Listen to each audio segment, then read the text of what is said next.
चलो अब आज वाली क्लास की डिस्कशन है इंक्रीजिंग डिक्रीजिंग की सिंपल सी असाइनमेंट की, जो हमने स्कूल के सिलेबस में काम करा।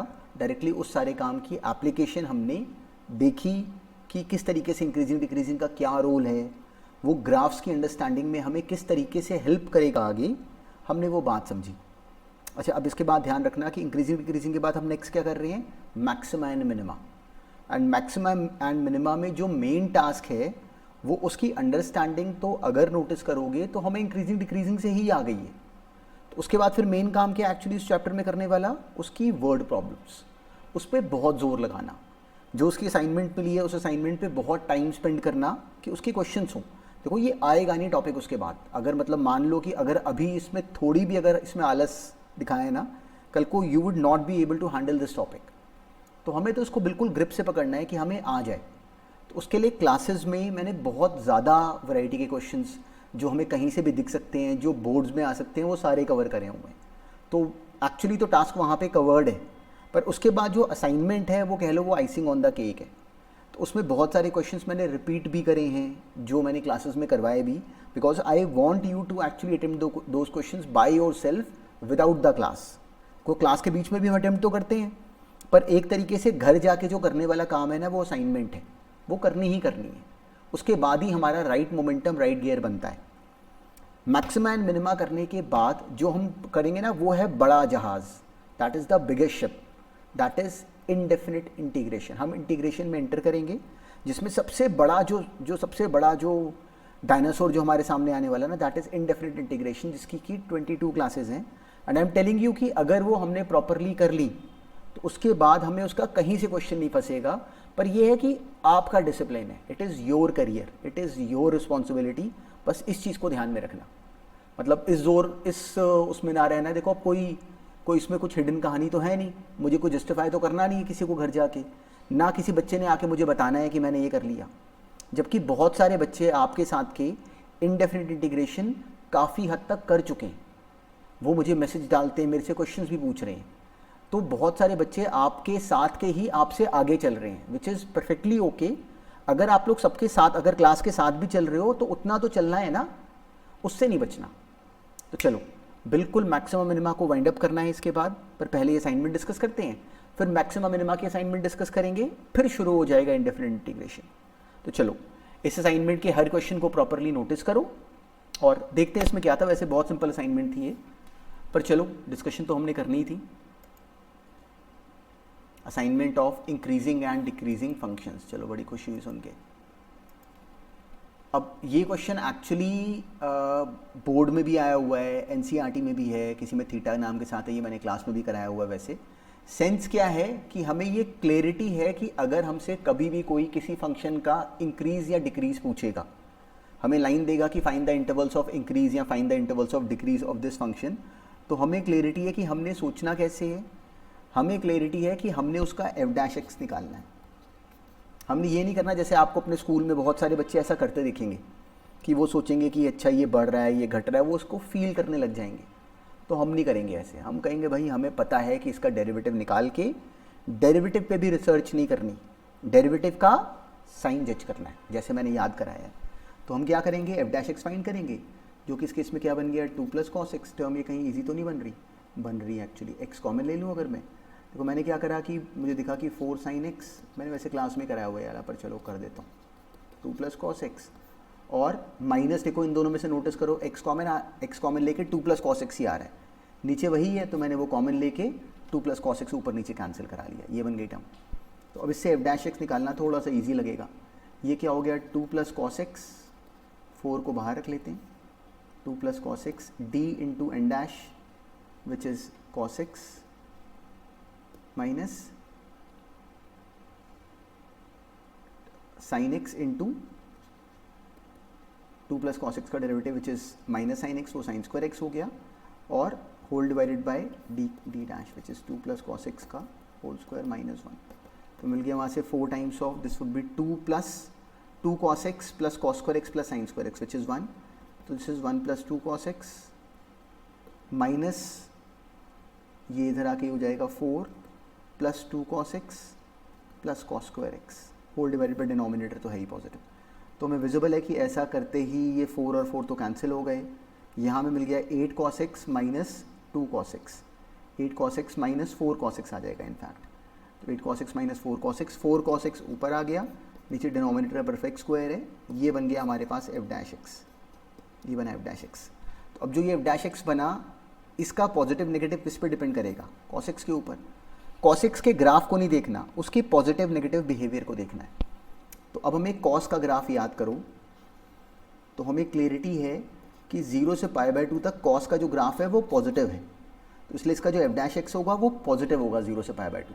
तो ये फंक्शन 0 से π/2 इंक्रीजिंग होगा और उसके बाद फिर π/2 से 3π/2 डिक्रीजिंग होगा। क्यों? देखो f डैश एक्स डिक्रीज कर रहा है, इंक्रीज कर रहा है, उससे मतलब नहीं होता।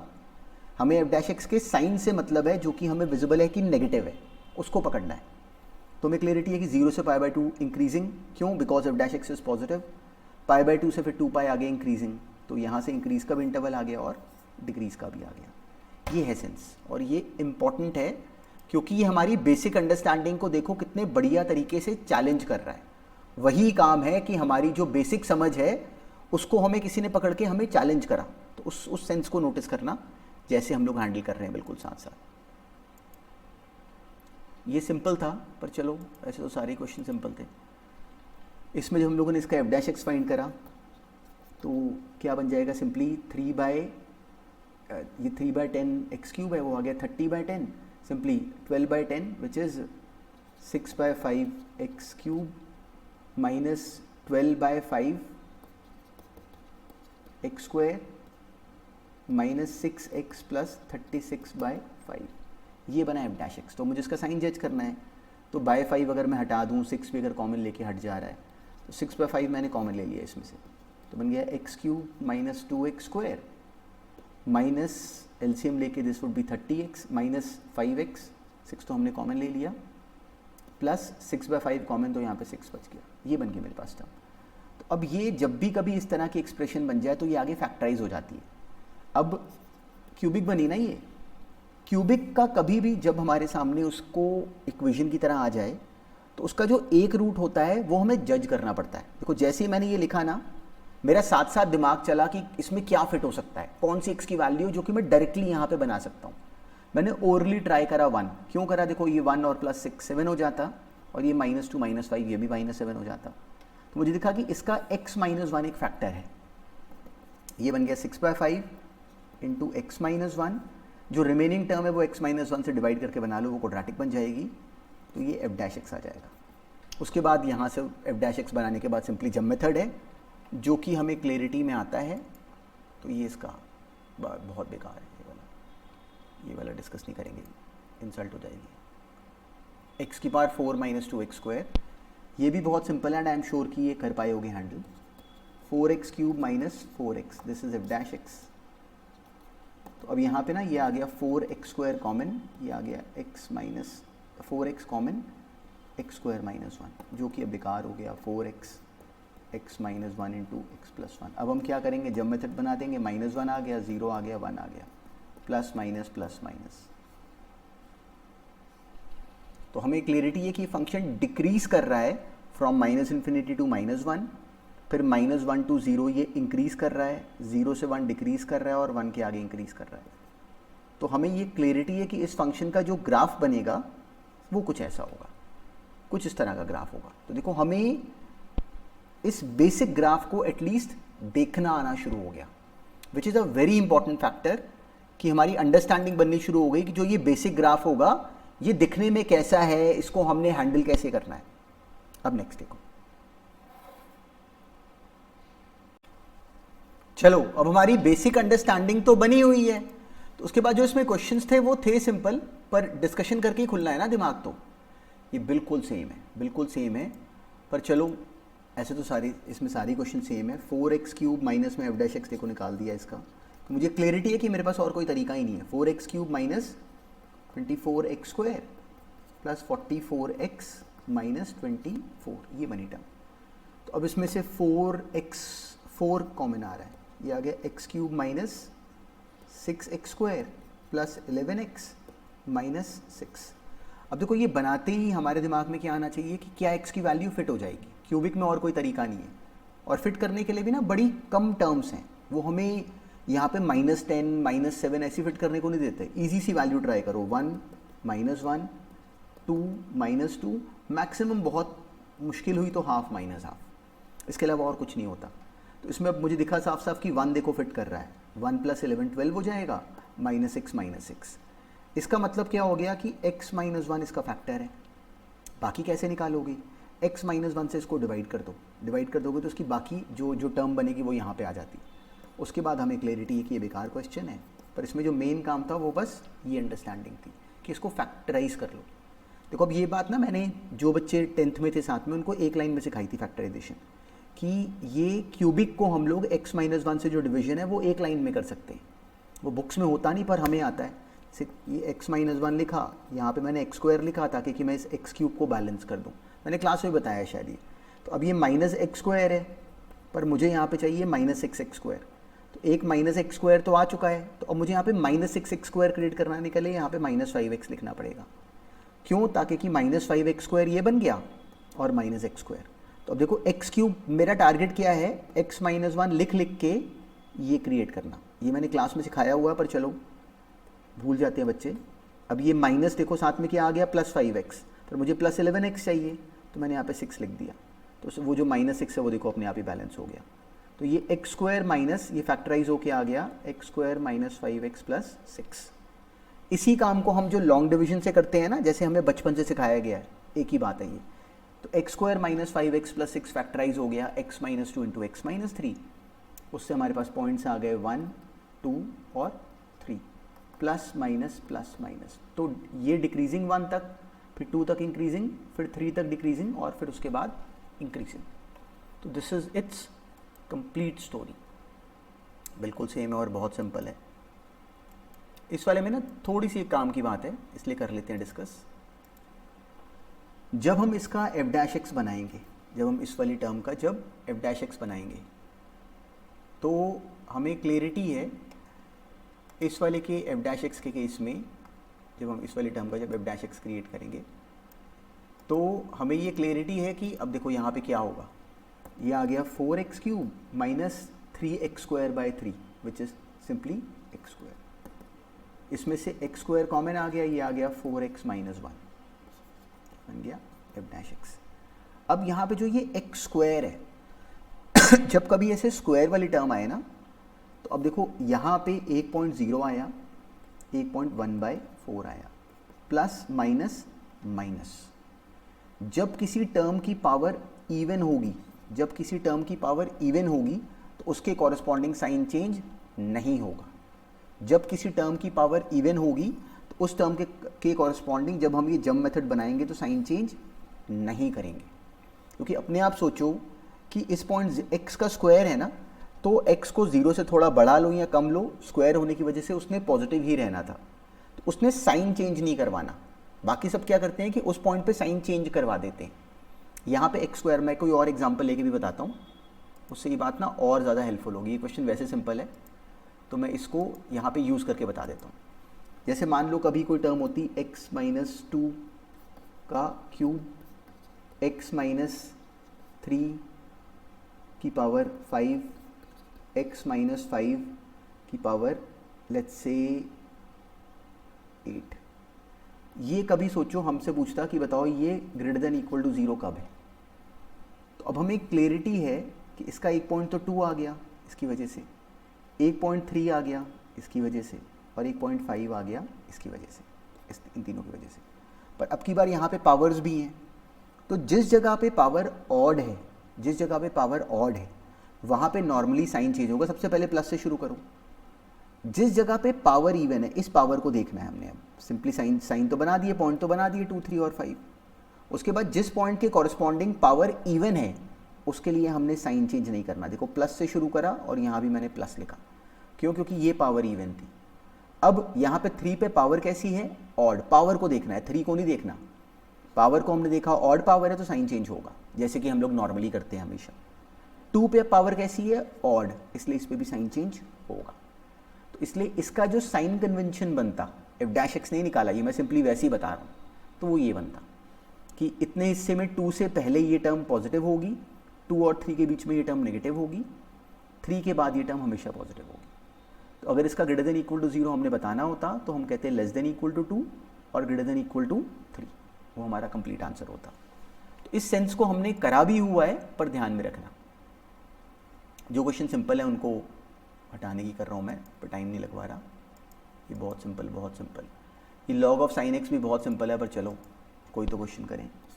एफ डैश एक्स निकाला, वो आ जाएगा सिंपली साइन एक्स नीचे और कॉस एक्स ऊपर, तो वो आ गया कॉट एक्स। तो अब कॉट एक्स कहाँ पॉजिटिव और कहाँ नेगेटिव है बस हमने ये बताना है। ये पाई है, तो कॉट एक्स 0 से π/2 के बीच में पॉजिटिव होता है और π/2 से पाई के बीच में नेगेटिव होता है। इसलिए एफ एक्स इंक्रीजिंग है बिटवीन 0 से π/2 और डिक्रीजिंग है बिटवीन π/2 से पाई। ये अपना कंप्लीट आंसर होता ऑफ दिस क्वेश्चन। ये भी इजी है, मैंने क्लास में कराया हुआ है, पर सुनना दिमाग लगा के। मैंने एफ डैश एक्स निकाला, वो आ गया 1 माइनस साइन एक्स माइनस है, ये तो चलो वैसे 0 हो गया ना, ये तो 1 माइनस साइन एक्स। तो अब जो 1 माइनस साइन एक्स में इस साइन एक्स को सोचो, कोई भी एक्स की वैल्यू लो, ये तो बहुत इजी क्वेश्चन है, पर चलो कोई भी एक्स की वैल्यू लो तो हमें क्लियरिटी है कि साइन एक्स का जो जवाब है वो हमेशा -1 से 1 के बीच में रहता है। तो अगर साइन एक्स अपना जो 1 माइनस साइन एक्स में अगर साइन एक्स अपना पूरा जोर लगा ले, बोले कि मैंने इसको नहीं होने देना पॉजिटिव, तो साइन एक्स क्या हो जाता है? साइन एक्स कहता है मैं 1 हो जाऊंगा, ताकि कि ये बड़े से बड़ा साइन एक्स हो जाए, ताकि कि 1 के साथ वो 1 में से नेगेटिव, देखो साइन एक्स जितना ज़्यादा बड़ा होगा उतना ज़्यादा नेगेटिव होगा, क्योंकि बाहर माइनस साइन लगा हुआ है। तो अगर साइन एक्स बड़े से बड़ी वैल्यू ले ले तो वो 1 हो जाता, 1 माइनस 1 करते तब भी वो पॉजिटिव ही रहता। तो हमें दिखा कि for any value of x, f dash x in this case is always greater than equal to 0, hence this function is always increasing. ये बहुत सिंपल था, हमने इससे बेटर लेवल के क्वेश्चंस करे हुए हैं, पर चलो इस वाले में भी हमने इसका रूट, हमें क्लैरिटी है कि ग्राफ से भी कर सकते थे और अदरवाइज भी कर सकते थे। तो हमने इसको ग्राफिकल रूट पे करा या इसको अदरवाइज करा, दोनों ही तरीकों से ये क्वेश्चन एक्चुअली जेन्युइन है। अगर इन दोनों में से हमने कोई भी रूट अडॉप्ट करा, या ग्राफ का तरीका लगाया या अदरवाइज सॉल्व करा, दोनों ही तरीके सही थे इस क्वेश्चन में भी। इसमें अब क्या गिवन था हमें? एफ डैश एक्स हमने बनाया, F dash x would be cos x minus sine x. तो अब cos x minus sine x हमने बताना है कहाँ पॉजिटिव कहाँ नेगेटिव। तो उसको पता करने के कई तरीके। एक तरीका ये है कि इसको एक सिंगल टर्म बना दो। कैसे? रिकॉल करो 11th में ट्रिग्नोमेट्री में करा था, ये a cos x plus b sin x जैसी टर्म बनी। तो या तो इसको स्क्वायर रूट ऑफ 2 से मल्टीप्लाई डिवाइड करो, याद है under root a square plus b square से मल्टीप्लाई डिवाइड करते होते थे, जैसे मैंने क्लास में भी बताया। या फिर सिंपली देख लो कि cos x sin x से कब बड़ा है और कब छोटा है। तो इसको हम ग्राफिकली भी पकड़ सकते थे। देखो ये cos का ग्राफ और ये साइन का ग्राफ,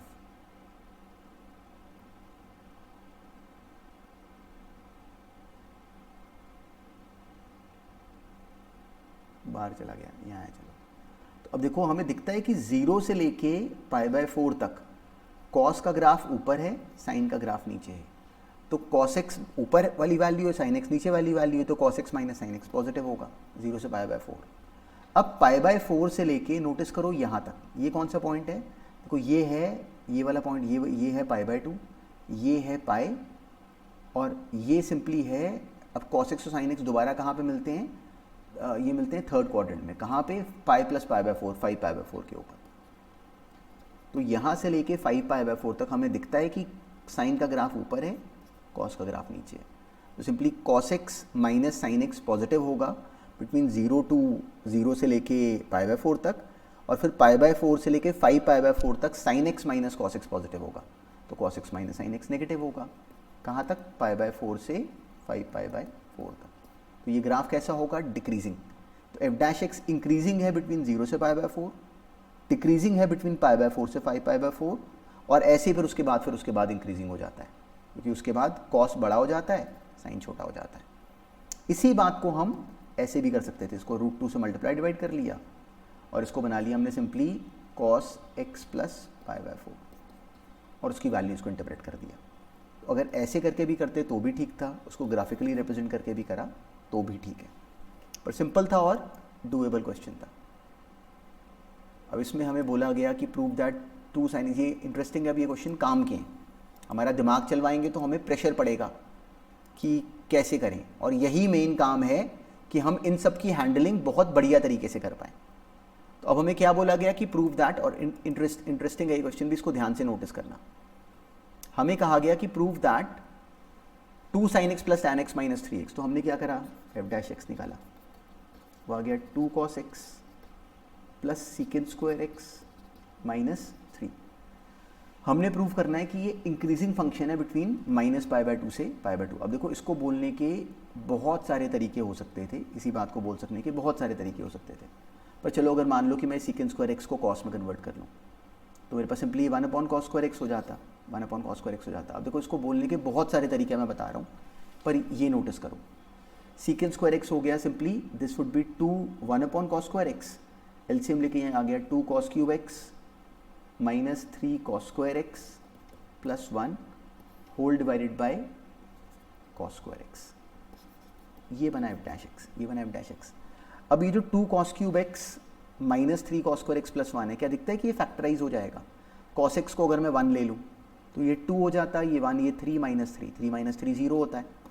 इसका मतलब इस वाली टर्म में cos x को 1 डाल के ये 0 कर रहा है, इसका मतलब cos x माइनस 1 इसका फैक्टर है, cos x माइनस 1 इस क्यूबिक का फैक्टर हो गया। cos x को 1 ले सकते हैं हम लोग, तो cos x को अगर 1 डाल के ये अगर सेटिस्फाई कर रहा है, तो by factor theorem cos x minus 1 is a factor of this expression.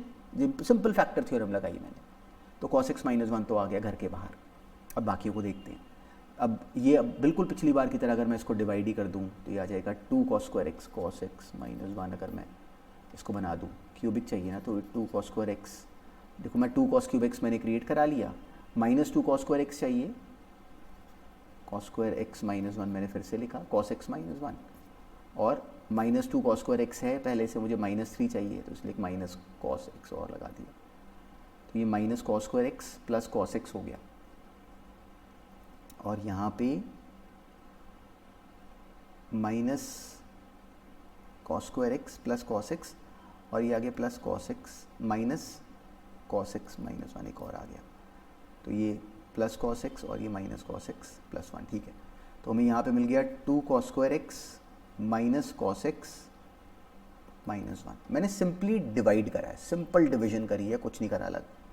अब ये जो 2 cos square x minus cos x minus 1 है, ये आगे फैक्टराइज हो रहा है, ये आ गया cos x माइनस 1 इंटू ये 2 cos x माइनस इसको ब्रेक कर लिया, minus 2 cos x plus cos x में, तो ये हो जाता है 2 cos x common which is cos x minus 1 plus cos x minus 1, तो एक फैक्टर 2 cos x माइनस 1 ही आ गया बाहर, और एक साथ में आ गया 2 cos x प्लस 1, ये बना f डैश x। देखो मैंने इसको फैक्टराइज करा, ये बना cos x माइनस 1 का होल स्क्वायर, तो it is always positive. 2 cos x plus 1 minus π/2 से π/2 के बीच में cos का ग्राफ नोटिस करो तो वो हमेशा पॉजिटिव होता है, तो 2 cos x प्लस 1 कैसा हो जाएगा, पॉजिटिव। डिनोमिनेटर में क्या है, cos स्क्वायर x, इसके डिनोमिनेटर में cos स्क्वायर x भी है, तो ये टर्म हमेशा पॉजिटिव आ गई। For any value of x, ये वाली जो एक्सप्रेशन बनी ये हमेशा ही पॉजिटिव आ गई। पर इसको देखो, इसको डिस्कस कैसे करा मैंने, ये एक तरीका था, इसको और भी तरीकों से हम बोल सकते थे, पर चलो हमें ये क्लैरिटी में समझ में आना चाहिए कि इसको कैसे पकड़ सकते थे। इंटरेस्टिंग था, पर देखो मैंने करा क्या, मैंने f डैश x निकाला, f डैश x निकाल के मुझे क्लैरिटी है कि मुझे उसका साइन जज करना है, तो मेरा दिमाग ही ऐसे चलता है कि इसका साइन कैसे जज करूँ, इसका साइन कैसे जज करूँ, उसके लिए फैक्टराइज करूँ या और इसमें तरीके तो इसको तोड़ने की करूँ। पर अब हमने क्लास में करे हुए हैं तो उसी का एप्लीकेशन था, ये बहुत बेकार है।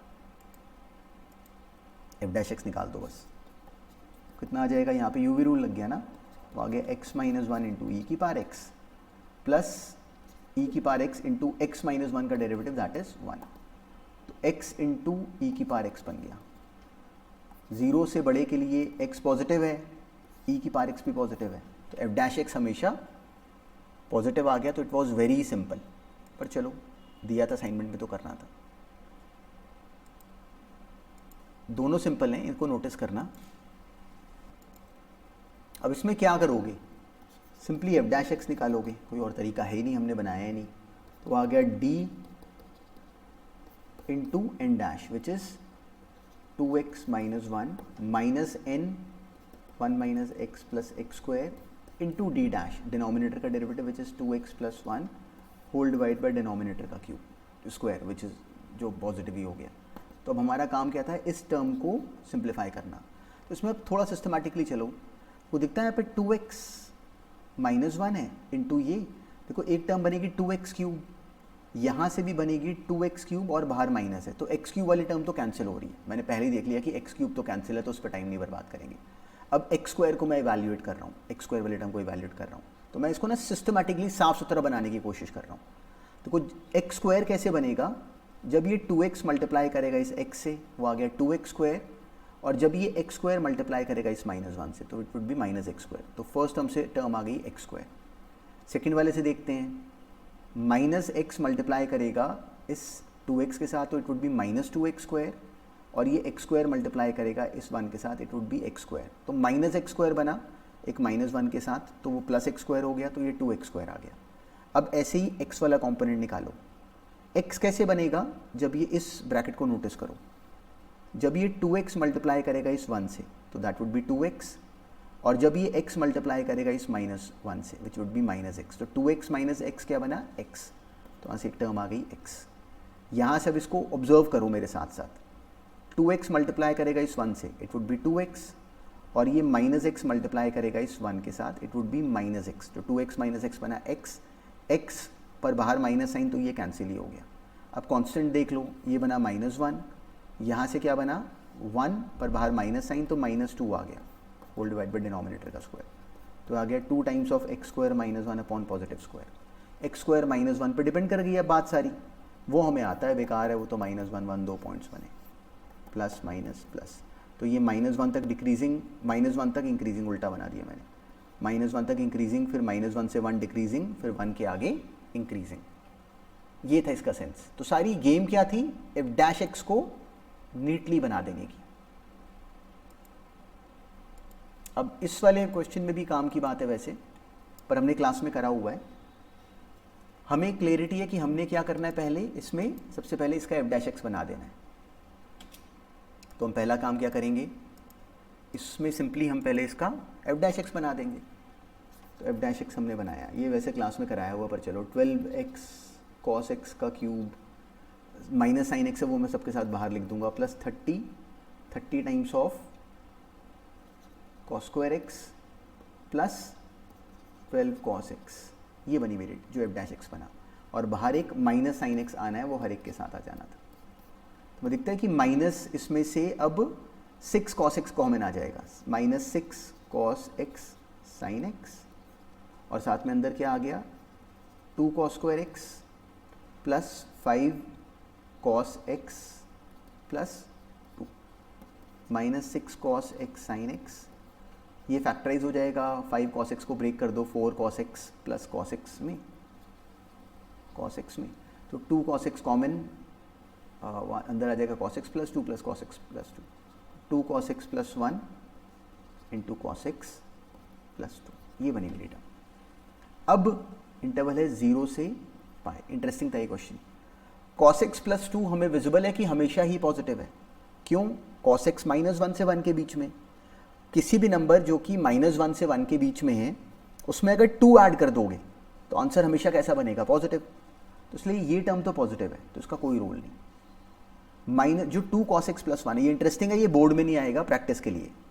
देखो अब 0 से π/2 के बीच में सोचो, 0 से π/2 के बीच में cos x positive, sin x positive, तो 2 cos x प्लस 1 भी पॉजिटिव। क्यों, क्योंकि cos x पॉजिटिव है। तो पूरी टर्म कैसी बनी, नेगेटिव। क्यों, क्योंकि बाहर एक खड़े हुए मामा जी माइनस साइन लेके। तो this complete term is a negative term between 0 से π/2। तो this function is decreasing between 0 से π/2। अब π/2 के आगे क्या होता है, देखो sin x हमेशा पॉजिटिव है 0 से π, तो इसलिए इसमें कोई प्रॉब्लम नहीं है। पर π/2 के बाद क्या होता है कि cos x नेगेटिव हो जाता है। तो अब ये नेगेटिव है, बाहर माइनस साइन है, इसलिए ये पूरी टर्म पॉजिटिव हो गई, ये पॉजिटिव है। तो अभी तक कहानी पॉजिटिव चल रही है। अब इसके ऊपर डिपेंड करेगी 2 cos x प्लस 1 के ऊपर। तो 2 cos x प्लस 1 कहाँ पे 0 है, 2 cos x प्लस 1 0 होता है जहाँ पे cos x बराबर होता है -1/2 के, विच इज़ 2 π/3। तो अब 2 cos x plus 1, cos x का ग्राफ नोटिस करो, cos x का ग्राफ याद करो। देखो मैंने समझाया है क्लास में कि ट्रिग्नोमेट्रिक इनइक्वालिटी को जम मेथड से नहीं करते, उसमें ऐसे दिमाग लगाना पड़ता है। तो इसलिए स्कूल के एग्जाम में या बोर्ड्स में वो हमें इस लेवल तक नहीं तड़ पाते इन दीज क्वेश्चंस, पर हमें आने चाहिए, हमें आने चाहिए। जो 2 cos x प्लस 1 है उसको देखो अब मैं कैसे ब्रेक करूंगा। ये cos x का ग्राफ है, ये π/2 है, तो क्या हमें दिखता है कि π/2, अब 2 cos x plus 1, cos x यहाँ कहीं -1/2 हो जा रहा है 2π/3 पे। तो अगर मैं cos x को उससे कम लेता हूँ, अगर मैं cos x को 2π/3 से कम ले रहा हूँ, तो क्या विजिबल है कि उसका आंसर ज़्यादा आ रहा है। तो 2 cos x प्लस 1 पॉजिटिव होगा 2π/3 से पहले और नेगेटिव होगा 2π/3 के बाद। बड़ी काम की बात है। तो ये 2 cos x प्लस 1 π/2 से 2π/3 पॉजिटिव होगा, तो फंक्शन कैसा होगा, इंक्रीजिंग। उसके बाद 2π/3 के बाद ये कैसा हो जाएगा, नेगेटिव। बाहर पूरी टर्म कैसी है, पॉजिटिव, तो उसके बाद फंक्शन हो जाएगा डिक्रीजिंग। तो मेरा कंप्लीट आंसर क्या बनता, 0 से π/2 डिक्रीजिंग, π/2 से 2π/3 इंक्रीजिंग एंड 2π/3 से पाई डिक्रीजिंग। और इंटरेस्टिंग गेम है, कुछ नहीं है काम, पर अपने हाथ से लिख के ही आएगी। ये सुन के ना हमें लगता है कि हमें सुन के आ जाएगी, किसी को नहीं आई आज तक। ये क्वेश्चन भी ना बिल्कुल देखो उसी तरह के सेंस का है, और मैंने क्लास में करवाए भी हुए हैं, पर चलो प्रैक्टिस के लिए डाल दिया। इसमें जब f' बनाओगे तो वो क्या बन जाएगा, √p + 11 अपॉन 1 - p -1 × 5x4 - 3। तो अगर मुझे फंक्शन हमेशा डिक्रीजिंग चाहिए फॉर ऑल x, तो हमें क्लियरिटी है कि जो ये -3 है, जो ये -3 है वो तो नेगेटिव है। तो अगर हम क्या करें, देखो इस केस में कई बच्चे कंफ्यूज कैसे होते हैं कि उनको लगता है कि ये x की वैल्यू डाल देंगे कुछ बड़ी से बड़ी तो ये बहुत पॉजिटिव हो जाएगा। तो अगर सोचो कि x का जो ये कोफिशिएंट है, देखो x की पावर 4 इज ऑलवेज पॉजिटिव। अगर मैं इस कोफिशिएंट को ही नेगेटिव कर दूं, अगर मैं इस कोफिशिएंट को ही नेगेटिव कर दूं, फिर क्या समझ में आता है कि ये पूरी टर्म नेगेटिव, जो मर्जी x ले लो इट वुड बी नेगेटिव, और आगे -3 करोगे तो और नेगेटिव। तो अगर ये टर्म, तो ये क्वेश्चन एक्चुअली क्या रह गया कि p ऐसा होना चाहिए कि √p + 11 अपॉन 1 - p -1 ये हमेशा नेगेटिव हो जाए। ये है एक्चुअली ये क्वेश्चन। अब इसमें भी कहानी है, क्या समझ में आता है, इसी को देख के नोटिस करो, ऐसे ही इंटेलिजेंस बढ़ती है। अगर मुझे इसको देख के समझ में आता है कि अगर मैं p को 1 से बड़ा ले लूँ, अगर मैं p को 1 से बड़ा ले लूँ तो 1 - p नेगेटिव हो जाएगा। √ एनीथिंग हमेशा पॉजिटिव होता है, ये पॉजिटिव नीचे नेगेटिव, मतलब पूरा टर्म नेगेटिव हो गई ना, और -1 मतलब और नेगेटिव। तो p 1 से बड़े के लिए तो मुझे देखने की जरूरत ही नहीं, तो p जो है p 1 से बड़े के लिए इट इज ऑलवेज ट्रू, तो ये मेरे आंसर में आएगा, because when p is greater than 1 then this expression completely is always negative. अब p को 1 से कम के लिए सोचो, तो p को 1 से कम के लिए, अब देखो इसमें बड़ी इंटरेस्टिंग बात थी, इसको लिखा √p + 11 अपॉन 1 - p और इसको करा <1। अब अगर मान लो कि मैं इस 1 - p को उधर शिफ्ट कर दूं, क्यों कर दूं, क्योंकि अब p को मैं बोल रहा हूं कि p 1 से कम है, तो इसका डिनोमिनेटर कैसा हो गया, पॉजिटिव। और अगर डिनोमिनेटर पता हो कि पॉजिटिव है तब हम इनइक्वालिटी में क्रॉस मल्टीप्लाई कर लेते हैं। अब क्या करोगे, इसको क्रॉस मल्टीप्लाई कर लो, फिर स्क्वायरिंग कर लो और p की वैल्यू निकालो और उन वैल्यूज को रख लो जिसमें p <1 है, बाकी को छोड़ दो। ये इसमें काम था। तो चलो, this brings us to the end of discussion of this assignment as well. और अब गेम इसको खत्म करा, अब जो अगला जो टारगेट है ना वो मत छोड़ना यार, बिल्कुल ना छोड़ना। इंक्रीजिंग एंड डिक्रीजिंग फंक्शंस के बाद मैक्सिमम मिनिमा की जो वर्ड प्रॉब्लम्स हैं वो करनी ही करनी है, नहीं तो बाद में बहुत पछताओगे, बाद में नहीं हो पाएंगी। अभी के अभी जब पैरेलल वो खुद खत्म करोगे ना, तभी उसकी राइट अंडरस्टैंडिंग बनेगी, वो तभी आएंगी। एग्जाम से पहले बच्चों को लगता है कि मैं तब देख लूंगा, तब वो कर लूंगा, वो आ नहीं पाएगा आपको topic. It has to be revised many times so that your mind actually फटाफट अटैक्स कि मुझे ये करना है। वैसे ही नेक्स्ट टॉपिक है, यही दो बड़े रह गए हैं, I am telling you, maximum minima और आगे इंडेफिनिट इंटीग्रेशन। इसके बाद हमारा सिलेबस खत्म की तरफ चलना शुरू हो जाएगा, पर ये अभी बड़े काम है, इनको प्रॉपरली करना। चलो, ऑल द बेस्ट।